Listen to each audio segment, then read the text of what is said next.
Welcome to another episode of Grief Talk. Everything you want to know about grief and more. I'm your host, Vaughn Solis. As an author, life transformation coach, online instructor, and bereaved mom since 2005, I'll be bringing you great content that is informative, inspiring, and practical. Whether you have suffered a loss or other adversity, stay tuned and tapped in as I cover a variety of topics to help you get where you want to go on your journey to heal and grow. Today's guest is Caurel Richards. With her background living with complex PTSD rooted in childhood, Caurel founded Thyme Transformational Services in 2021 as an intuitive guide, empowerment speaker, mental health advocate, and practitioner. Caurel coaches her clients through the pain of childhood trauma to help them find direction and peace and transform their lives. Okay, so welcome to the show, Caurel. I am so happy that you're here and we finally connected. Hello, everybody, all those beautiful souls on the other side. I'm happy that you're able to join myself today as we discuss trauma and how it relates to grief as well. Yeah. So as I said in the introduction, so Caurel works with childhood trauma. So for my audience, so I'm going to get right to it. Basically, we're going to be talking about childhood trauma as it relates to Caurel's experience today. But you know what? As I got to know you a little bit, Caurel, and talked about your story, millions and millions of people experience this in some way or another. We're going to be talking a little bit about abandonment and rejection and what that does to us, and specifically what it did to Caurel as children, because we just don't have the brain to deal with it. And then we're going to move into a lot of fun things, like talking about what it's like to feel responsible for one or more of your parents. We're also going to be talking in this episode about people pleasing and how you can lose your identity if you are a people pleaser. And then my favorite, we're going to talk about how not to stay stuck, how to stay motivated if these issues have impacted you and you're starting to deal with them as an adult, starting to recognize them. Caurel's going to help you learn to identify if you have had childhood trauma and how to get motivated. So let's get to it, Caurel. Let's start with me asking you, actually, what did happen in your childhood that led you to have childhood trauma? That's always an interesting question to answer, and only because there's so many instances, and I want to preface it to say these probably weren't the intentions of my parents, right? We've since, of course, reconciled, and they honestly were doing the best that they could. So the way that I'm going to state it is from the standpoint of me. Now, I've always known I was different in this world. From the moment I got here, I knew I was different. I was very outspoken. So the one thing that I recognized is that when I would speak up, when I would say what I felt, what was on my heart, as typical children do, it wasn't necessarily received well, especially in the country that I'm from. You know, children are basically supposed to be seen and not heard.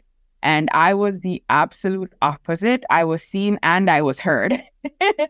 And after a while, you know, it got to the point where I recognized that the response to what I would probably say wasn't the greatest response. You know, you don't really have a filter as a child.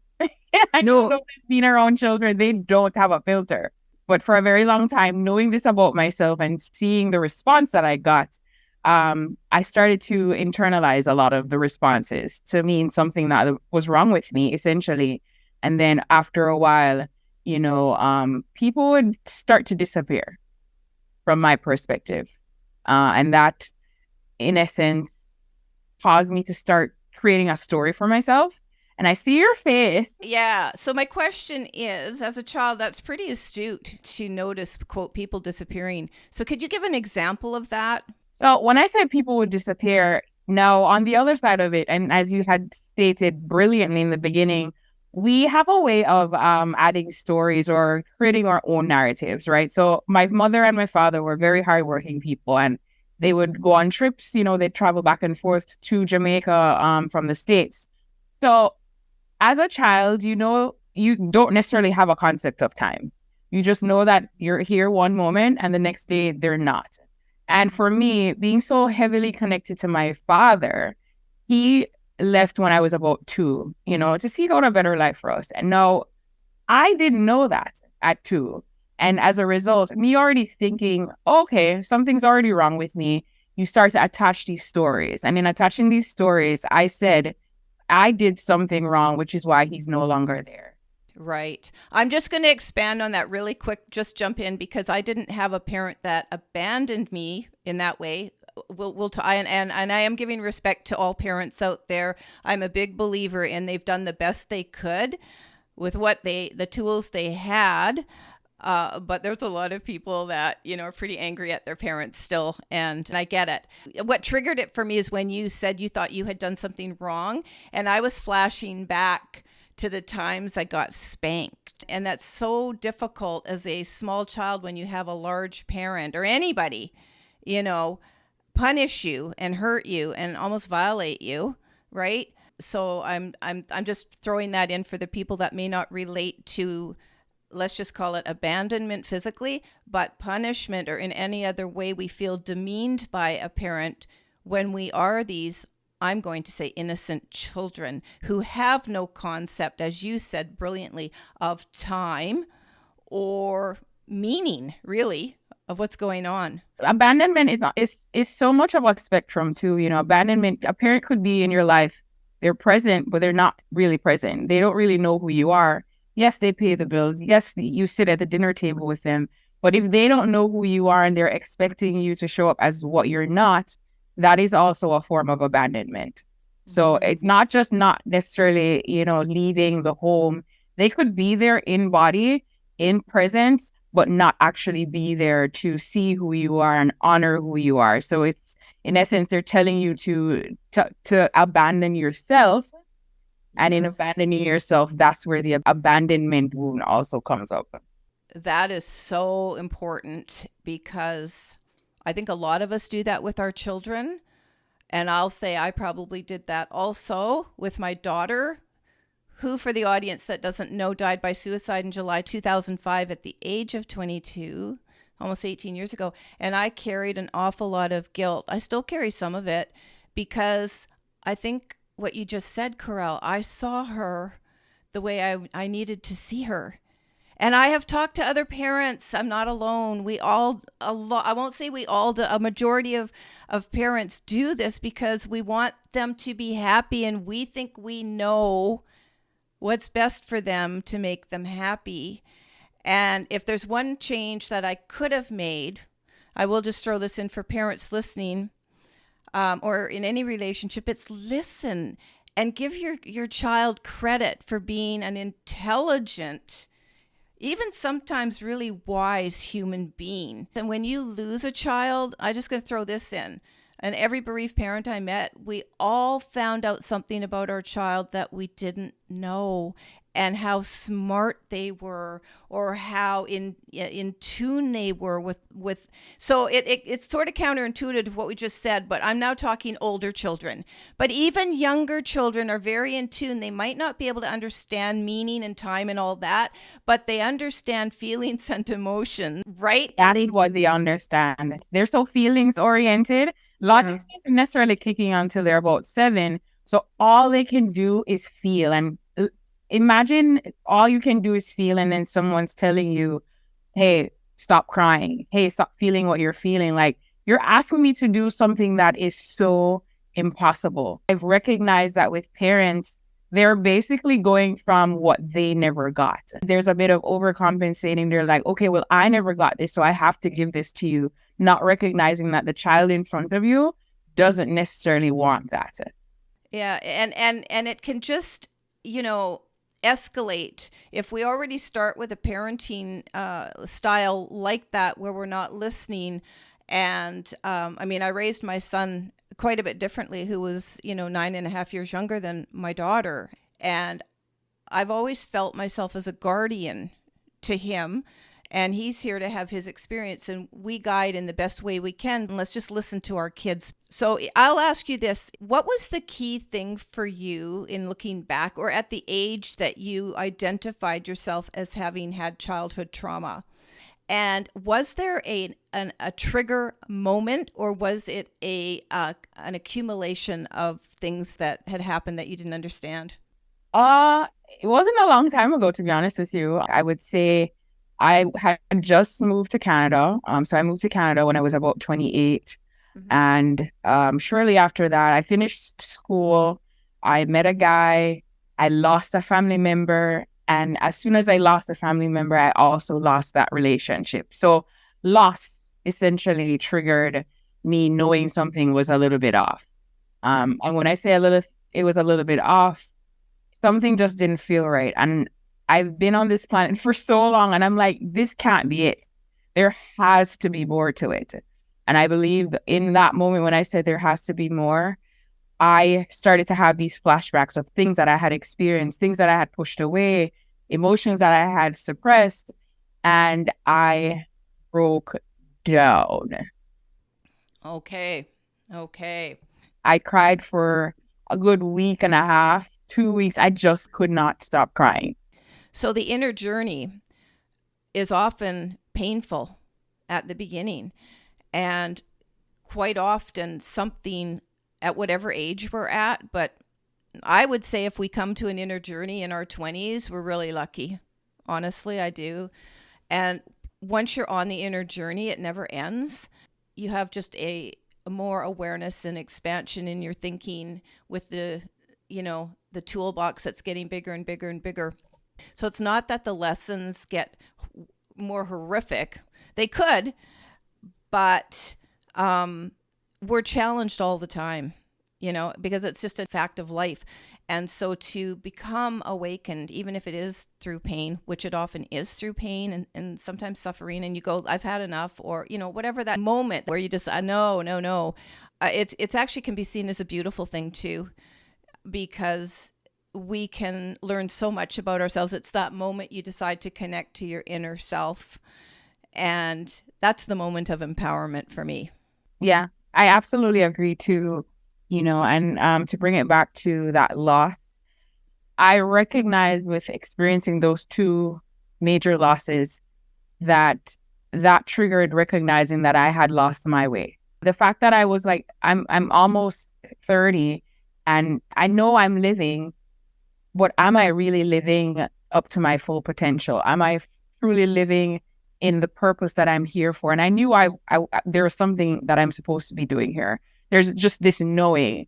And when I'm like lost, confused, a little bit bewildered, Mm-hmm. and I can't find my way out, and I'm known to find my way out of everything, that's when I had to really look in, because I think I was looking outside, thinking everybody else is the problem, when the truth is I don't even want to say I was the problem. I was just disconnected.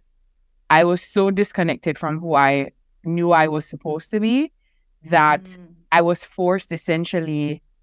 It's like your heart breaks, but it's at the point that your heart breaks is when you get back to your senses. I'd like to be speaking here a little bit to the younger generation, because, so many people are lost. It's incredible, and it's natural though. Okay, listen, we don't come here and go, yeah, I know what I want to do. There are people, I'm going to acknowledge, there are people that, kind of know what they want to do as a profession.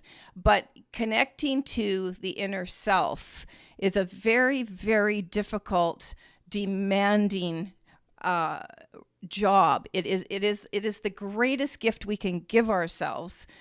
So it makes me question excuse me, whether we all come here disconnected. We definitely all come here forgetting who we really are, but I love what you're saying about the disconnection, because that's also a really, really great word for it. Disconnected from the truth of who we really are, and we need to figure that out for ourselves. And I'm talking here on a much greater scale in terms of unconditional love, unconditional, empathetic, compassionate human beings. This is, I think, that is, as we strive, and losing my daughter brought me to this conclusion, but at a much, much, much deeper level and awareness. It kind of went global. I had it for my kids, didn't really have those things for myself. So, I was in tune with those, or aligned with some of those feelings and emotions. But when she died, it expanded globally. And I have been able to stand by. If the world functioned like this, we could live here in peace. But I guess we're just not ready to do that as a human species. That's kind of getting off, but topic a little bit, but not really, because connecting to your inner self helps you see this. It helps you change internally. And once we start changing internally, it affects like a domino others. It affects who we bring into our life. We start drawing in like-minded people, and together we create much bigger ripples or waves of change. Yeah, it's so wonderful. So when you made this connection and you go on your inner journey, and then you start to connect things from your childhood, I also just want to touch a little bit here on, you were saying that you felt really responsible for your mom as well, and this is something that a lot of us daughters, I don't know about sons, but I know daughters feel for their mom. And something in my case, it was dysfunction. And as my mom, she passed away in 2010, but as she was sort of in her 40s, 50s, anyway, and she was 26 when I was born. So she's actually the same age I was when I had my daughter. So I just naturally, as I became a mother, felt more and more responsible for my mom. And quite frankly, it did eat away at me. After a while, she didn't ask me. I just want to say she never asked me to feel responsible for her. And that's the part. You said it. That is the part. There is this innate thing within us as women that when we get into this world, and think about it, you've been connected by an umbilical cord for at least 9 months. Some less, some more. So you have this divine connection to this human being, this other person for that much longer. And then you come out into this world. And then do you expect that it's going to be where that cord just miraculously cuts because the doctor cuts it? No, there is this spiritual cord that never gets cut. And that's where that responsibility comes in. And at least for myself, I recognize that her anger was my anger. Her pain was my pain. And like you said, she didn't ask, but there's this innateness within us that it just happens that way. And I had to get to a point, and it was recently, in December to be exact, that I had to cut that cord. And once I did that, I realized that she was having her own experience and I was having my own. So there wasn't, oh, well, if she's pissed off at someone else or if she's going through a hard time, then I immediately have to scapegoat myself and say, well, I'm the problem. I need to fix this. And that's not true. It is not true. It's not true. Has it been a journey for you? Like, was it as simple as saying, I'm going to cut cords, however one chooses to cut cords, instant, or has this been a journey for you to still let go of those feelings of responsibility? Yesterday was Mother's Day, right? I'm rebuilding this relationship with Mother's Day only because before it was, oh, this is something that you're expected to celebrate. And I got to a point where we weren't having a great relationship and I just threw it out the window altogether. And now that we're rebuilding our relationship and she sees me as me, because I think the struggle before is that she was always seeing me as a version that she wanted to see me as. And now that she has accepted me for me, I was still in a space of, I don't know what to do with this day. I am a little uncomfortable. I'm sitting in it, but I'm trying to figure out, how do I navigate this day? Do I just jump right back in and celebrate it just because? Or do I create a new relationship with it, a new dynamic with it to figure out how I want to navigate it? And of course, I picked the latter. So that's what I've been doing for the last couple of days, is like doing some introspection and figuring out those feelings that I had before, those feelings of resentment, anger, disgust, just hate. And that's just me being honest. Those are the feelings that I had towards her. And in doing that cord cutting ceremony, it was an actual ceremony. I recognized that the feelings that I had towards her were actually feelings that I had towards myself. Key point. That is so impacting what you just said. Wow. Okay, and the reason I'm sort of taking a little bit of a wow is so it wasn't until I had to write my mom's eulogy that I realized all the things I wanted for her. You know, she really was happy living her life the way she was living it. So if you're grappling with this kind of a relationship, and men, guys, if you're watching and you have a similar type relationship with your father, because maybe guys, sons do this with their father, they're for sure looking for acceptance. But in the end, it's so complicated. Our relationships are so complicated with our parents, and they don't need to be. I'm a firm believer that we do come here to work things out on a soul level with our relationships. But I read a book many years ago, and in this book, the lady who worked in soul work said that our more important relationships to work things out with in the family unit are with our siblings, not our parents. Interesting. Yes, and it stuck with me because as a parent, and I don't know if you're a parent, Caurel, but I am a parent still of one, and I don't expect my son, and I honestly didn't expect my daughter to be working anything out with me. If you really think about it as a parent, you don't want that from your kids. So anyway, in the soul group, the family type unit, that stuck with me, that if you're going to have stuff to work out in your initial immediate family unit, I'm not talking about when you go on and get married and then you have other issues and relationships and stuff to work out. It's generally with the siblings. And anyway, right or wrong, I don't want my son to have anything to work out with me. Do you know what I mean? Whether or not you want him to or not, if he's going to, he's going to. Right. Sure. And I think the struggle that I had was I needed her to apologize. I needed my father to apologize. And when I let go of that need for them to do that, it happened on its own. And it happened in its own little way. And this is, I'm telling you, the recording that we're doing right now is perfectly timed because I am 36. And when your mother calls you yesterday at 36 to say how proud she is of the woman that you've become, that 36-year-old, she goes right back to being that 3-year-old. Yes. But that's what I'm saying is at any age, certainly we want our parents' love and approval.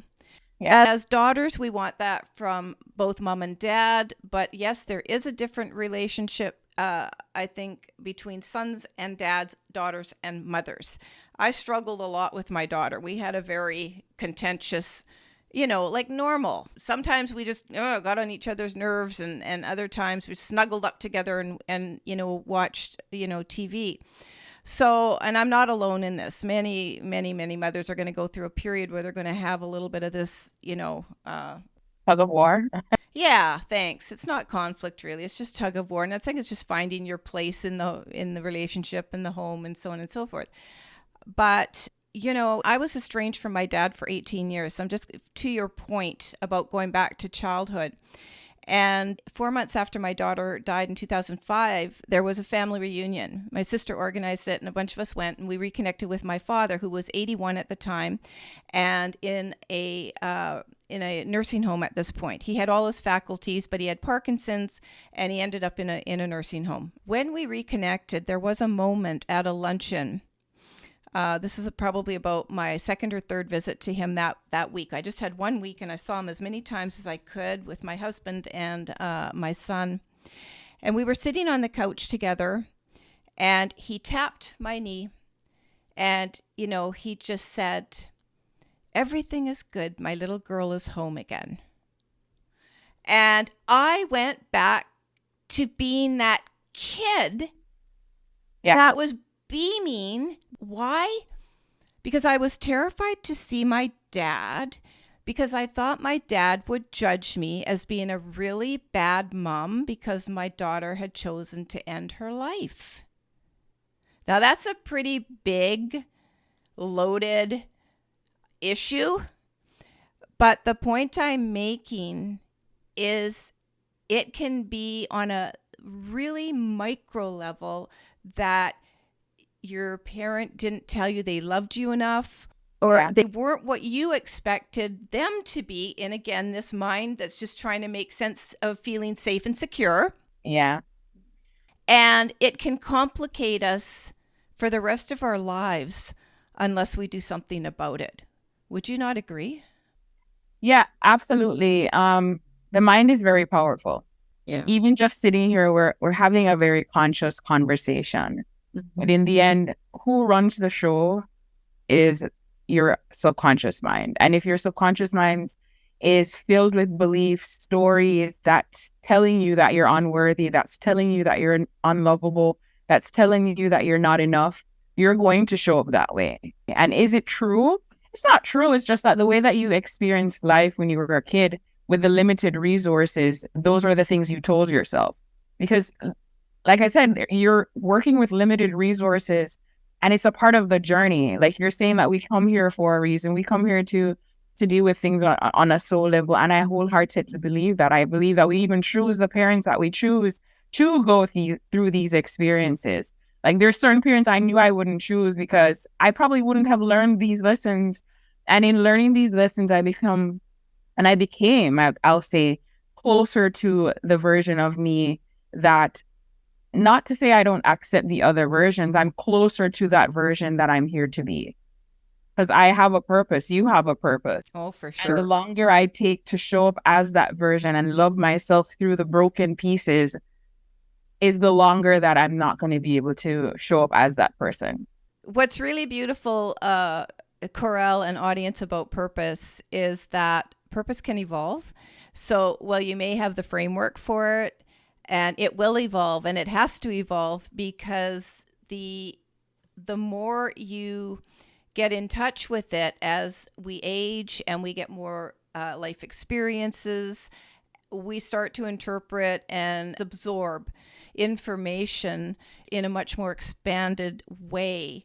And then our messaging evolves. It's not that it changes, especially if you're really tapped into the essence of the purpose, right? But it will evolve the more you learn. Whatever we're doing, for me, and I think Caurel as well, the goal and what I'm hearing in this in your experience is getting in touch with your authenticity.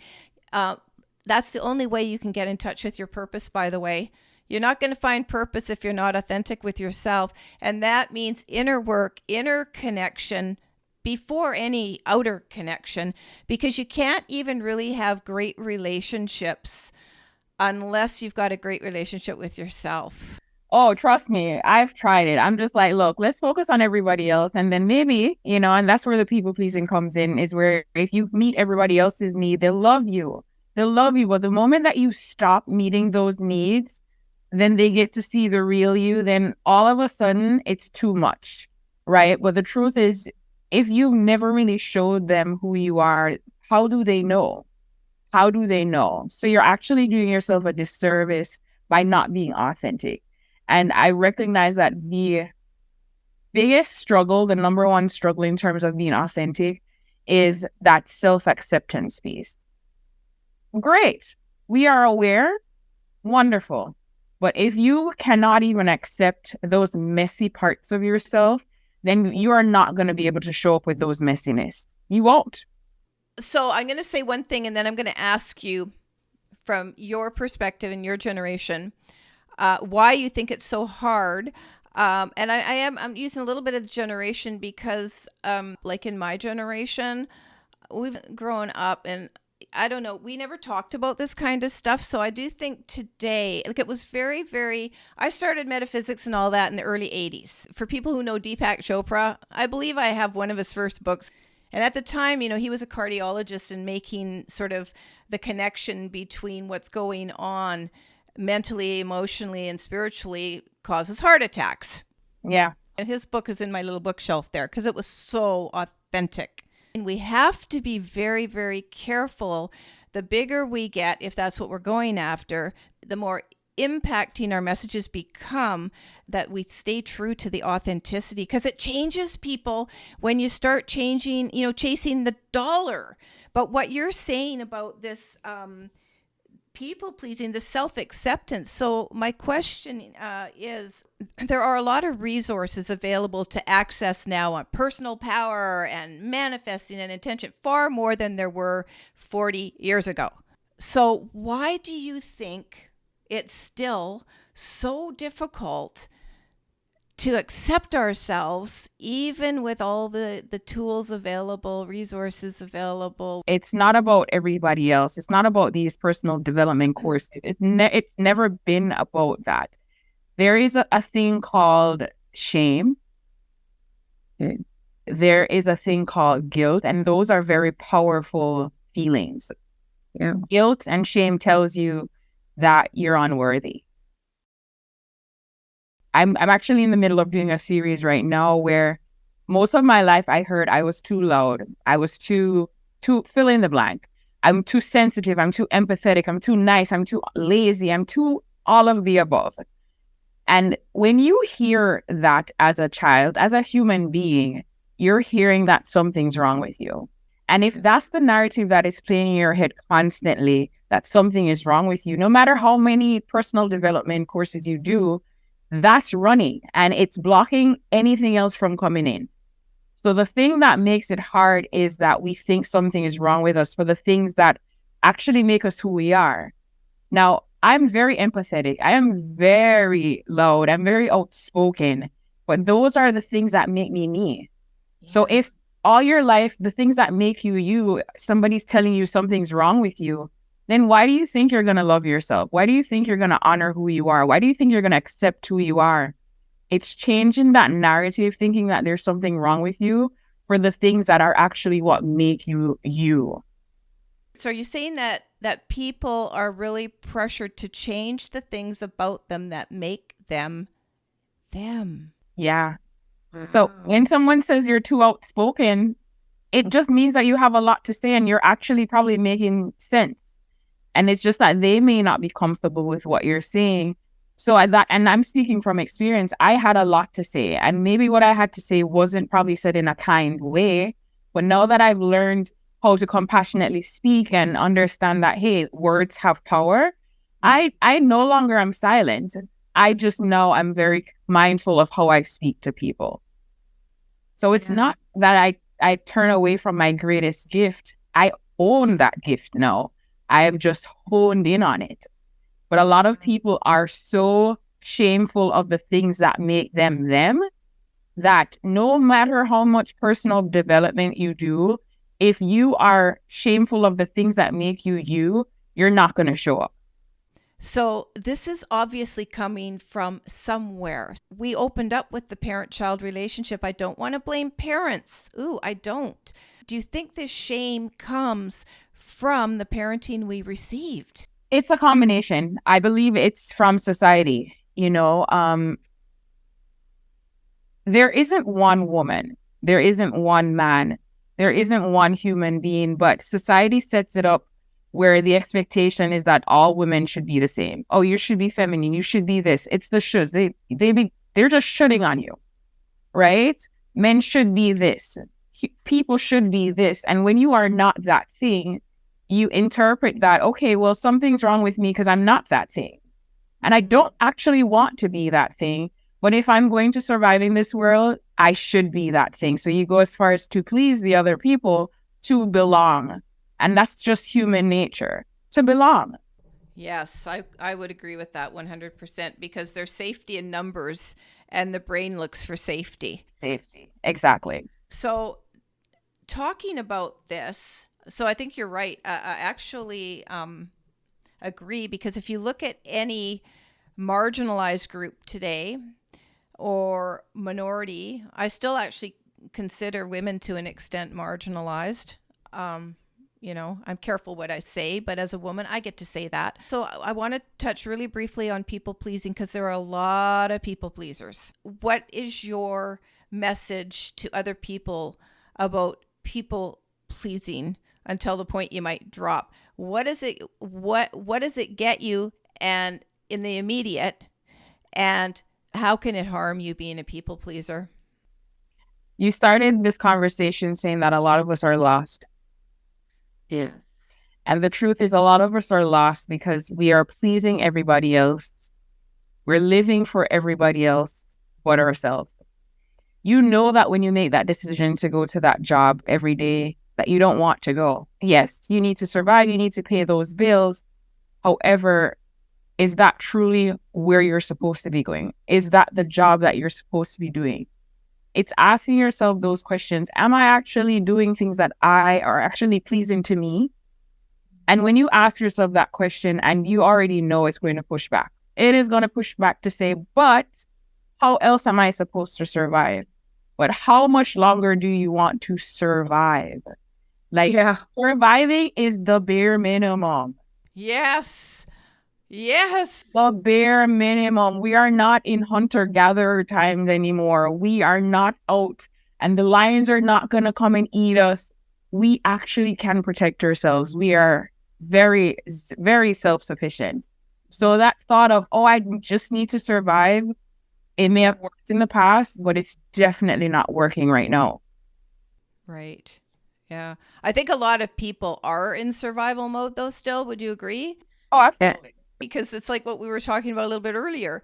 You can't really claim who you really are unless you get out of survival mode, because connecting with yourself at that deep level requires introspection. It requires thought. It requires the exact opposite of what the brain does for us in survival, which is just basically react, meet the basic needs, and do it all over again tomorrow.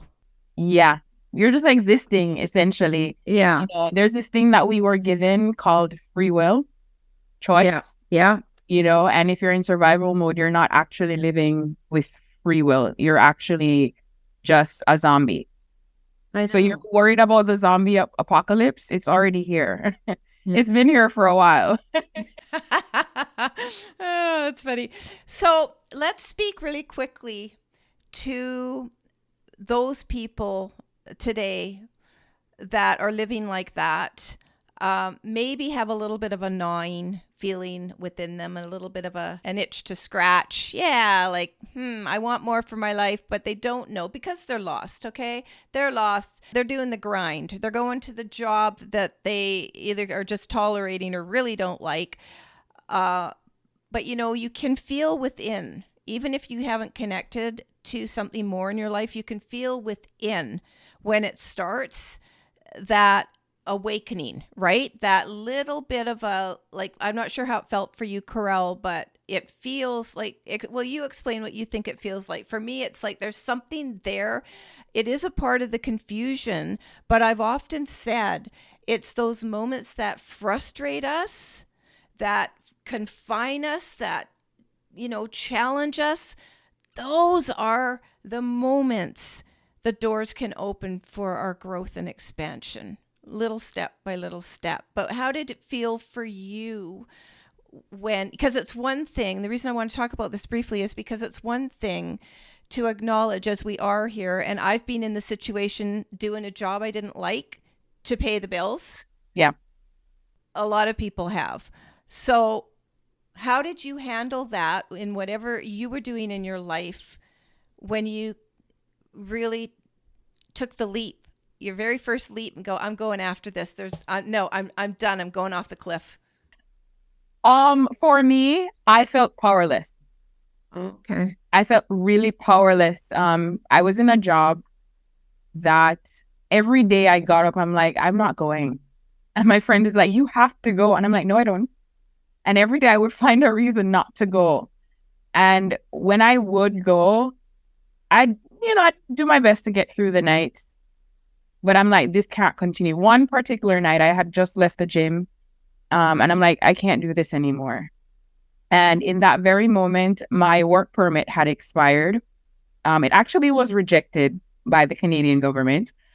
And as a result of that, I was no longer eligible to work here in Canada. So they fired me with cause.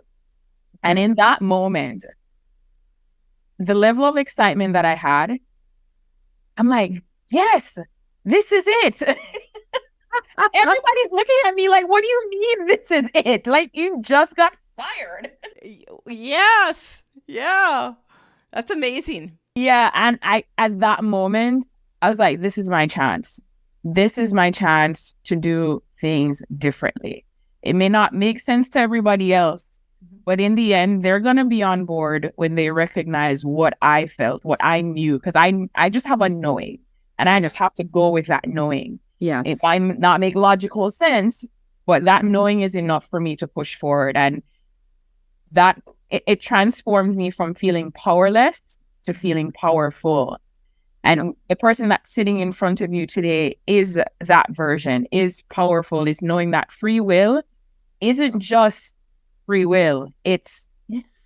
you have this innate ability to be and to do the things that you're supposed to be doing, not what you're told to do. Yeah. There's this freedom that comes with that. There is this, I'm no longer living in a space of reacting. I'm actually responding to life. I'm observing life. And in observing, I choose what's the best direction for me. You're making really, really important points and stuff I talk about too. There's a difference, huge difference between one surviving and living, and reacting and responding, taking the time to be thoughtful. But if I could just for a moment, I love that you shared with us that one, your work permit expired, two, you got fired. And so people, just listen for a second here. You can be fired and find opportunity in that. So when you feel like the rug is being pulled out from under your feet, if you could just briefly, Caurel, tell us what happened next. You don't really have to go into a lot of detail because people are going to could go, yeah, well, she went from being fired to now she's living the life that she really wants. That's going to keep on expanding. But a lot of people miss the steps that happened. So I'll ask you, when your work permit was rejected, did it mean you needed to leave the country? How did you actually end up getting back on your feet? So that work permit situation did not get resolved for another 3 years. So for 3 years, I was out of status. For 3 years, I had to figure out how to provide for myself outside of Canada. So I've always been a freelancer. I've always had different skills. So what I had to eventually do is to offer my skills outside of Canada, because legally, I can't work for a Canadian company, but I could work for another company outside of Canada, which is what I eventually went back to, because that's something that I've always done. So during those 3 years, Yeah. I learned patience. Yeah. I learned skills that I never thought I would need for where I am right now. So I'm saying this all basically to say that so many times we are focused on what's not working, the bad that has happened, the things that we're not getting, that we're missing out on the things that are actually sitting there waiting for us to see, to just take a hold of, to lean into. I was forced, and I say this again, I was forced to have patience. It was in that moment that I truly learned patience, and I truly understood that, you know what, the power that I have to attract the things that I need in my life, that is when I got my permanent residency. It was one of those days, and I remember October the 28th, 2021, I was overjoyed. Yeah. Congratulations, by the way. Thank you. Yeah, congratulations. And then it's just it's uphill. You're not peaking obviously yet. None of us are peaking. But the point I think that we want to make, and thank you for sharing that, Caurel, because a lot of people don't want to talk about things that, happened to them that were sort of viewed negatively or whatever. But you're the first guest I've actually had on that's, talked about immigration, if you will, that the part of it that I live here, I'm Canadian, I don't deal with that. But thank you for sharing that, because work permit rejected, can't work here. What? And this can be even traumatic, but at minimum a little bit of a jolt to have to deal with. And so thank you for sharing that in that context. The point I want to make to the audience, and that you're talking about here, Caurel, is it happens in steps, but the moment drawing on the connection you have to the power you have within you, the ability, I call it personal power, but it's the ability to take that next step to attract an opportunity that might not get you from A to Z, however you want to say it, in one day, which is where the patience comes in, but you can keep yourself on track.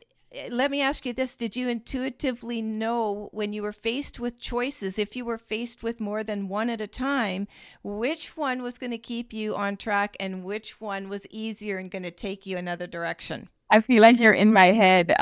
There was a point where I had to hire a lawyer. Mm-hmm. And I remember saying to the lawyer that, and because I applied for my permanent residency through a nomination, which requires me to have a job. Now, at the time, I didn't have a job. So she's like, okay, well, you need to go get a job now that you have a work permit that allows for you. Even though it's limited, you can still actually apply for a job. And I told her, no. I said, I am not applying for another job. I'm starting a business. I have the documents. I have whatever I need to start that business. We are going to apply with my business. And she said to me, are you sure? She's like, this is risky. I said, I am certain of it. And that was my intuitive guidance that said, hey, girl, no, you're not working for another person for the rest of your life. Oh, that is so amazing. And so it takes courage. I am not, and I'm sure you're not, Caurel, suggesting to anyone that this is an easy road to stay true to who you are and your purpose. And there are uphills and downhills, and we're forced to take action. Some of it often that we're terrified to take.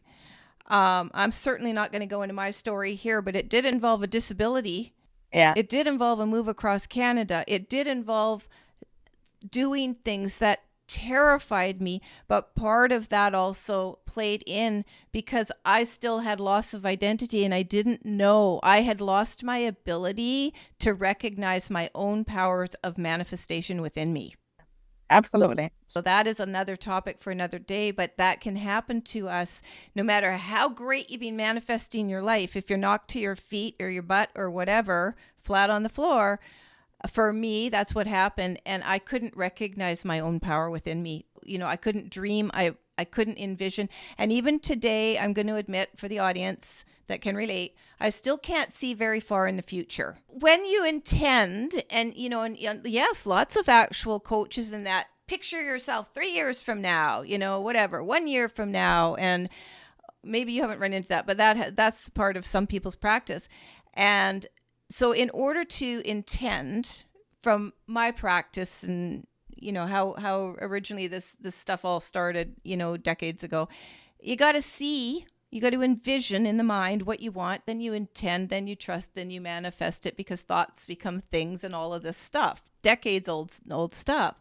So if you're in a position that, well, I don't know what I want because I don't yet know what I can do, because I don't yet quite know how powerful I am, or that I'm worthy of this and deserving of this. And I will be totally upfront and admit all of this happened to me because of all of the shame.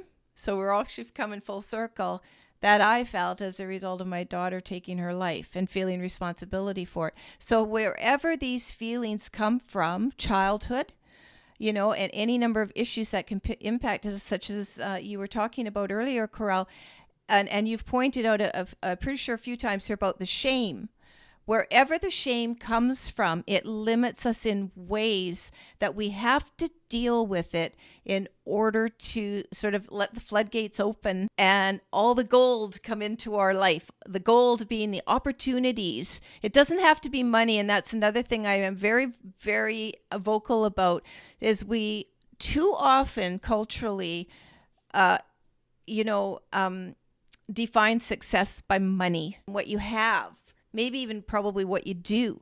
But when you're claiming your authentic life in whether that's self-business, whether it's changing careers, going to school, moving to another country, whatever you're called to do, that is that innate knowing that I need to do this to eventually take the next step that eventually is going to take us where you look back and you go, I can't believe I'm doing this.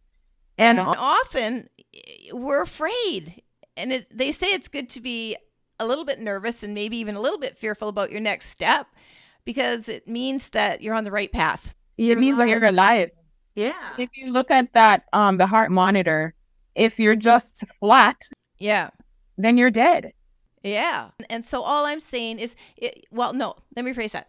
What's the one thing, Caurel? We could talk forever and we can't, but we're giving people just enough of a glimpse into connecting to their authenticity, their personal power, their own skills, their own ability to at least kickstart their life in the direction that they want it to go if they are not happy with it today or they're ready for more. You can be content with your life, but the moment you start to feel frustrated, or I liken them to growing pains, recognizing them and instead of being afraid of them, honor them and question them and going, okay, where am I taking me? Because you are taking yourself on a journey. What tips would you have for people listening right now and being in that place to sort of scratch the itch? What's the one or two things that they could do to have the guts to kickstart a change? I mean, I think you harped on it, even just asking your question. It's owning your stuff, that owning it, because no matter how much you push it away, it's still there, right? So I think in owning it, you're allowing yourself to be. And there's one thing about acceptance, it's just in the being, it's not in the doing. So when you ask me what are some of the tips, it's not about doing anything. It's really about just being who you are and understanding that the shame is just that. It's the shame. It's not you that's shameful. You know how they say the problem is the problem? The shame is the shame. The shame isn't you. The shame just happens to be something that exists because you exist. I really love that. The shame is just the shame. So in order for people to really digest that, though, a lot of people do feel shameful about whatever. Yeah. Because anything that happens bad to us as kids, as we already talked about, we think it's our fault, and this will be abuse. This will be a whole bunch of anything. And so a lot of us come from that dysfunction, which can be very, very traumatic for us. And it may or may not turn into PTSD. It may or may not trigger things. You may just go, yeah, well, as I did, that's the way it was. I chose not to focus on the childhood dysfunction in my adult life. But what I'm saying is, unless we face all this stuff, and this is what you're saying too, Caurel, we don't allow those moments to open up for us and then evolve naturally. The truer we stay to those moments. Absolutely. It is giving yourself the thing that you needed that first time that it happened. In that moment, what would you have needed? It's asking yourself that and giving that to yourself, because it's essentially you just reparenting yourself. And most of us, unfortunately, have to reparent ourselves in a way that we have control over. It's not the blame game anymore, because the blame game just keeps you stuck. I just want to ask one thing before we turn to your resources, Caurel, and this has been a wonderful conversation. When you say that the shame is just the shame or any other negative thing, how can we disconnect from it and really, really believe that? Yeah. It's something that happened on its own. Strangely enough, there's a photo I have, I've seen a couple of times. I even have it in my phone of I think she was less than a year old, she being me, and I was in the couch with my grandmother, and I looked at that photo, and it's almost cemented in my mind right now, and I could just see the pureness, which was me. Mm-hmm. The pureness without the heartache, without the pain, without the trauma. And that is how I was able to just see, hey, before all of that happened, I was so pure. Like, those are just experiences. Those are just things. They don't change who you are at your core. I'm still that little girl. I'm still pure. Those things that I've experienced are so separate from me. And in just looking at myself and in just observing that little girl, I was like, man, I want to get back to that. It's almost like it propels you into doing that very thing. And I used to say, do the work, but it's just loving that little girl despite all those things that she has experienced. Because if we are so focused on the things that we've experienced, we're going to stay a victim to that. But if you could reconnect to that pureness, which was that little girl, that little boy, oh, it blows my mind every time I look at her. That is so good. I actually have a picture of myself at about 1 as well. And so, audience, if you can find the earliest picture of yourself, this does really work to look and love that little child, because that's you. That's the same thing I said. I'm like, oh my God, that's me. Yes. Because we're so consumed by the things that we've experienced that we forget that outside of that, that's you. I know. And Caurel, we came spirit, soul, right? Energy, all of what we came in that is expressed in the innocence of us in our earliest photo, right? It's still here. It's in our heart.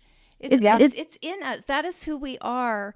And that is what we want to get back to, just obviously having refined it with all of our lived experience and wisdom we've acquired.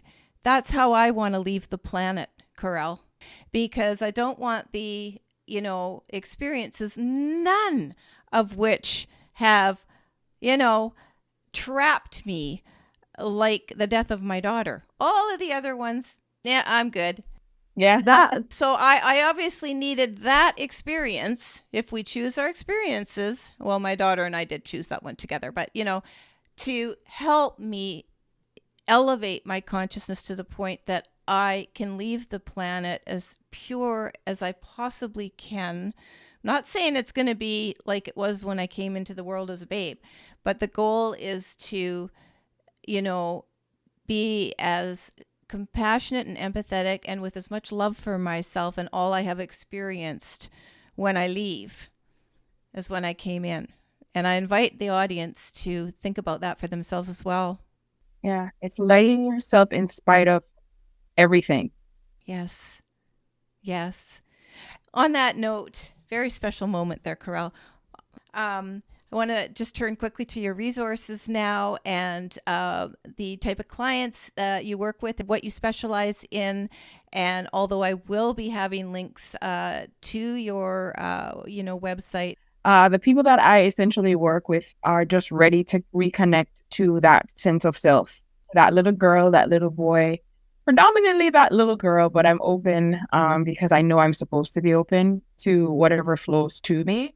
Yeah. Essentially, I'm just here for you to be able to connect back to that sense of self, your authentic self. And we've gone through this conversation for the last hour, and I'm telling you, you are worthy. You are so worthy of being able to show up as you, all of you, every single part of you. You are here to transform the world, your own world. And if you need help with that, I'm your girl. Imagine what this world would be like if everyone felt worthy, deserving, and had love for themselves to the degree they could feel it for someone else if they're people pleasers, and just to honor themselves. And that's my work is all about that as well. Yeah. So we're very aligned that way, Caurel. So you're in divinetime.com, is it? So it's In Divine Thyme, and that's INDIVINETHYME.com, or Instagram. You can find me at In Divine Thyme. Same spelling. So again, I'll have those links below. We covered quite a lot here just to get people thinking. I'm all about just inviting people to feel inspired, and if something that has been said impacts you in a way that invites you to make an immediate change, or at least start thinking about change, then we've done our job. Yes. I want to thank you so much, Caurel. Yes, yeah, for coming on my show and sharing your experience and your professionalism and your wisdom with us. Absolutely. Thanks again.